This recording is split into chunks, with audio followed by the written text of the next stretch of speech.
Chapter 9. The Mock Turtle's Story. "You can't think how glad I am to see you again, you dear old thing," said the Duchess, as she tucked her arm affectionately into Alice's, and they walked off together. Alice was very glad to find her in such a pleasant temper, and thought to herself that perhaps it was only the pepper that had made her so savage when they met in the kitchen. "When I'm a Duchess," she said to herself, not in a very hopeful tone though, "I won't have any pepper in my kitchen at all. Soup does very well without. Maybe it's always pepper that makes people hot-tempered," she went on, very much pleased at having found out a new kind of rule. "And vinegar that makes them sour, and chamomile that makes them bitter, and barley sugar and such things that make children sweet-tempered. I only wish people knew that. Then they wouldn't be so stingy about it, you know." She had quite forgotten the Duchess by this time, and was a little startled when she heard her voice close to her ear. "You're thinking about something, my dear, and that makes you forget to talk. I can't tell you just now what the moral of that is, but I shall remember it in a bit." "Perhaps it hasn't one," Alice ventured to remark. "Tut-tut, child," said the Duchess. "Everything's got a moral, if only you can find it." And she squeezed herself up closer to Alice's side as she spoke. Alice did not much like keeping so close to her. First, because the Duchess was very ugly, and secondly, because she was exactly the right height to rest her chin upon Alice's shoulder, and it was an uncomfortably sharp chin. However, she did not like to be rude, so she bore it as well as she could. "The game's going on rather better now," she said, by way of keeping up the conversation a little. "'Tis so," said the Duchess, "and the moral of that is, oh, 'tis love that makes the world go round." "Somebody said," Alice whispered, "that it's done by everybody minding their own business." Well, it means much the same thing," said the Duchess, digging her sharp little chin into Alice's shoulder, as she added, "and the moral of that is, take care of the sense, and the sounds will take care of themselves." How fond she is of finding morals in things, Alice thought to herself. "I dare say you're wondering why I don't put my arm round your waist," the Duchess said after a pause. "The reason is that I'm doubtful about the temper of your flamingo. Shall I try the experiment?" "He might bite," Alice cautiously replied, not feeling at all anxious to have the experiment tried. "Very true," said the Duchess. "Flamingos and mustard both bite, and the moral of that is, birds of a feather flock together." "Only mustard isn't a bird," Alice remarked. "Right as usual," said the Duchess. "What a clear way you have of putting things." "It's a mineral, I think," said Alice. "Of course it is," said the Duchess, who seemed ready to agree to everything that Alice said. "There's a large mustard mine near here, and the moral of that is, the more there is of mine, the less there is of yours." "Oh, I know," exclaimed Alice, who had not attended to this last remark. "It's a vegetable. It doesn't look like one, but it is." "I quite agree with you," said the Duchess, "and the moral of that is, be what you would seem to be. Or, if you'd like it put more simply, never imagine yourself not to be otherwise than what it might appear to others that what you were or might have been was not otherwise than what you had been would have appeared to them to be otherwise." "I think I should understand that better," Alice said very politely, "if I had it written down. But I can't quite follow it as you say it." "That's nothing to what I could say if I chose," the Duchess replied, in a pleased tone. "Pray, don't trouble yourself to say it any longer than that," said Alice. "Oh, don't talk about trouble," said the Duchess. "I make you a present of everything I've said as yet." A cheap sort of present, thought Alice. I'm glad they don't give birthday presents like that. But she did not venture to say it out loud. "Thinking again?" the Duchess asked, with another dig of her sharp little chin. "I've a right to think. said Alice sharply, for she was beginning to feel a little worried. "Just about as much right," said the Duchess, "as pigs have to fly. And the moral—" But here, to Alice's great surprise, the Duchess's voice died away, even in the middle of her favorite word, moral, and the arm that was linked into hers began to tremble. Alice looked up, and there stood the Queen in front of them, with her arms folded, frowning like a thunderstorm. "A fine day, Your Majesty," the Duchess began in a low, weak voice. "Now I give you fair warning," shouted the Queen, stamping on the ground as she spoke. "Either you or your head must be off, and that in about half no time. Take your choice." The Duchess took her choice and was gone in a moment. "Let's go on with the game," the Queen said to Alice, and Alice was too much frightened to say a word, but slowly followed her back to the croquet ground. The other guests had taken advantage of the Queen's absence and were resting in the shade. However, the moment they saw her, they hurried back to the game, the Queen merely remarking that a moment's delay would cost them their lives. All the time they were playing, the Queen never left off quarreling with the other players and shouting, "Off with his head!" or "Off with her head!" Those whom she sentenced were taken into custody by the soldiers, who, of course, had to leave off being archers to do this, so that by the end of half an hour or so there were no archers left, and all the players except the King, the Queen, and Alice were in custody and under sentence of execution. Then the Queen left off, quite out of breath, and said to Alice, "Have you seen the mock turtle yet?" "No," said Alice.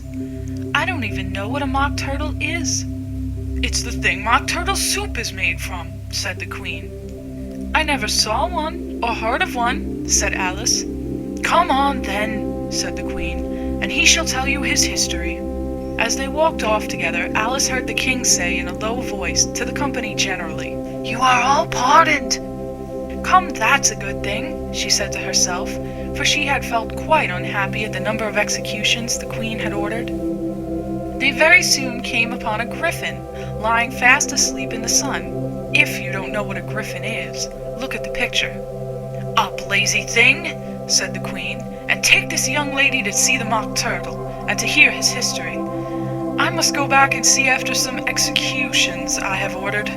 And she walked off, leaving Alice alone with the griffin. Alice did not quite like the look of the creature, but on the whole she thought it would be quite as safe to stay with it as to go after that savage Queen. So she waited. The griffin sat up and rubbed its eyes. Then it watched the Queen till she was out of sight. Then it chuckled. "What fun," said the griffin, half to itself, half to Alice. "What is the fun?" said Alice. "Why, she," said the griffin. "It's all her fancy, that. They never executes nobody, you know. Come on." "Everybody says come on here," thought Alice, as she went slowly after it. "I never was so ordered about in all my life, never."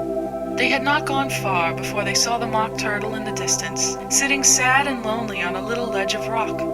And as they came nearer, Alice could hear him sighing as if his heart would break. She pitied him deeply. "What is his sorrow?" she asked the griffin, and the griffin answered, very nearly in the same words as before. "It's all his fancy, that.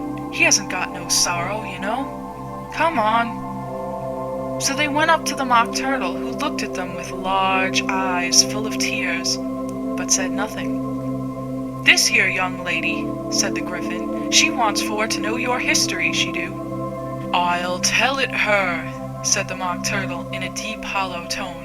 "Sit down, both of you, and don't speak a word till I've finished." So they sat down, and nobody spoke for some minutes. Alice thought to herself, "I don't see how he can even finish if he doesn't begin." But she waited patiently. "Once," said the mock turtle at last, with a deep sigh, "I was a real turtle." These words were followed by a very long silence, broken only by an occasional exclamation of "Hm!" from the griffin, and the constant heavy sobbing of the mock turtle. Alice was very nearly getting up and saying, "Thank you, sir, for your interesting story." But she could not help thinking there must be more to come, so she sat still and said nothing. "When we were little," the Mock Turtle went on at last, more calmly, though still sobbing a little now and then. "We went to school in the sea. The master was an old turtle. We used to call him Tortoise." Why did you call him Tortoise if he wasn't one? Alice asked. "We called him Tortoise because he taught us," said the Mock Turtle angrily. "Really, you are very dull. You ought to be ashamed of yourself for asking such a simple question," added the Gryphon, and then they both sat silent and looked at poor Alice, who felt ready to sink into the earth. At last the Gryphon said to the Mock Turtle, "Drive on, old fellow, don't be all day about it." And he went on in these words, "Yes, we went to school in the sea, though you mayn't believe it." "I never said I didn't," interrupted Alice. "You did," said the Mock Turtle. "Hold your tongue," added the Gryphon, before Alice could speak again. The Mock Turtle went on. "We had the best of educations. In fact, we went to school every day." "I've been to a day school too," said Alice. "You needn't be so proud as all that." "With extras?" asked the Mock Turtle a little anxiously. "Yes," said Alice. "We learned French and music." "And washing?" said the Mock Turtle. "Certainly not," said Alice indignantly. "Ah, then yours wasn't a really good school," said the Mock Turtle in a tone of great relief.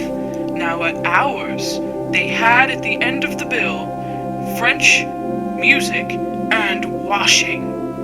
Extra." "You couldn't have wanted it much," said Alice, "living at the bottom of the sea." "I couldn't afford to learn it," said the Mock Turtle with a sigh. "I only took the regular course." "What was that?" inquired Alice. "Reeling and writhing, of course, to begin with," the Mock Turtle replied. "And then the different branches of arithmetic: ambition, distraction, uglification, and derision."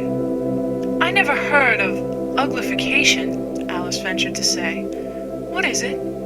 The Gryphon lifted up both its paws in surprise. "What?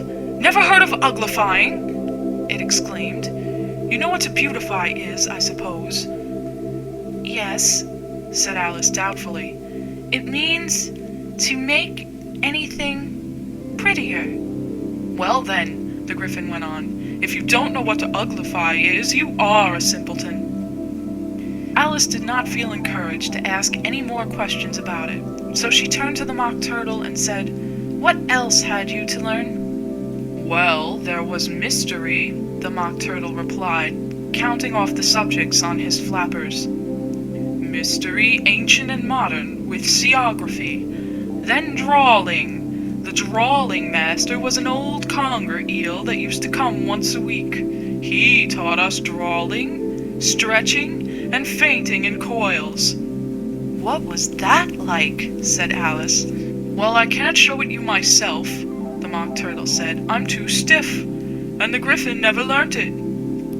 "Hadn't time," said the Gryphon. "I went to the classics master, though. He was an old crab, he was." "I never went to him," the Mock Turtle said with a sigh. "He taught laughing and grief, they used to say." So he did," said the Gryphon, sighing in his turn, and both creatures hid their faces in their paws. "And how many hours a day did you do lessons?" said Alice in a hurry to change the subject. 10 hours the first day," said the Mock Turtle, 9 the next, and so on." "What a curious plan!" exclaimed Alice. "That's the reason they are called lessons," the Gryphon remarked, "because they lesson from day to day." This was quite a new idea to Alice, and she thought it over a little before she made her next remark. "Then the 11th day must have been a holiday?" "Of course it was," said the Mock Turtle. "And how did you manage on the 12th?" Alice went on eagerly. "That's enough about lessons," the Gryphon interrupted in a very decided tone. "Tell her something about the games now." End of chapter 9.